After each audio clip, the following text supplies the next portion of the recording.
మొన్న సండే రోజు అయితే మా హస్బెండ్ అయితే చేపలు అయితే తీసుకొచ్చాడు అనమాట. తనకి చేపల కర్రీ ప్రిపేర్ చేసిన తర్వాత నా కొరకైతే చికెన్ అయితే తీసుకొచ్చాడు. అలాగే తమ్ముడు కూడా వస్తా అన్నాడు కాబట్టి కొంచెం చికెన్ అనేది ఎక్కువనే తీసుకొచ్చాడు అనమాట. చికెన్ అనేది ఫ్రెష్గా కడిగేసుకున్న తర్వాత ఇక్కడ చికెన్ కర్రీ అనేది నేను స్టార్ట్ చేసేసాను.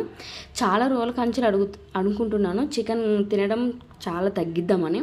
అది అనుకున్న వరకే ఉండిపోతుంది. వీక్లీ ఒక 2 టైమ్స్ అయినా తినకుండా ఉండలేకపోతున్నాను. ఎంత తగ్గిద్దాం అనుకున్నా అసలు నా వల్ల అయితే కావట్లేదు అనమాట.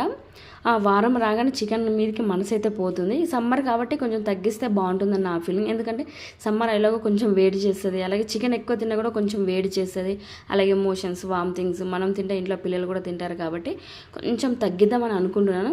చూద్దాం, మిగతా వీడియోలలో చెప్తాను నేను తగ్గించానో లేదో. చూడండి, చికెన్ అయితే మనకు అయిపోవచ్చింది, ఎంత కలర్ఫుల్గా వచ్చింది కదా.